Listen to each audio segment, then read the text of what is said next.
New developments in a deadly nightclub shooting in Salt Lake. The suspect was shot and killed by an employee trying to stop him. That employee being called a hero tonight. News specialist Garna Mejia joins us live. And Garna, what happened out there?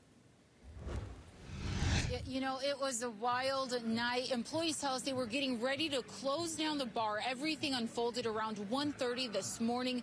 That's when they say a man snuck in, stood on the dance floor, and opened fire.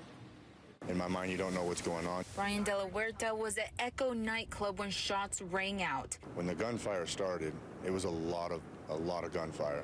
De La Huerta and the club's head bartender, Aaron Watts, say they heard about 9 shots near the dance floor. The bullet holes a stark reminder. You know, I don't know if his initial intent was to harm people. I think that's why he kind of was trying to make a spectacle, you know, shooting up in the sky, then, you know, shooting up into the ceiling. But then after that, like, that's where he still lingered there a long time. Police say the shooter was 27-year-old Gustav Denenkamp. He was apparently kicked out earlier for fighting, but snuck back in with a gun. You know, waving the gun, threatening people, you know, really kind of still being the aggressor in the situation. Watts says there were about 40 people in the club. One of the bartenders ran to get their gun. They returned to find Denenkamp near the front door. There were 2 guys. One of them was a buddy that was talking to him, trying to calm him down.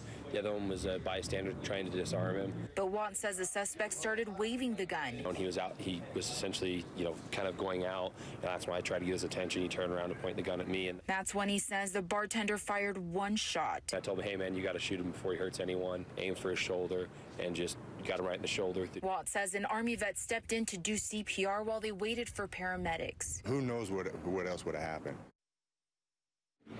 Now, 2 men, Timothy Storr and Richard Russell Johnson Jr., were also arrested after a confrontation with arriving officers.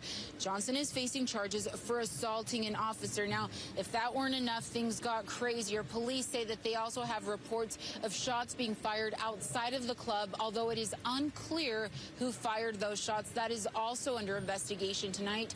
But in the meantime, the club has reopened. We'll send it back to you. Yeah, very lucky others weren't injured or hurt in that one. Thanks a lot, Garna Mejia, live for us in Salt Lake City tonight.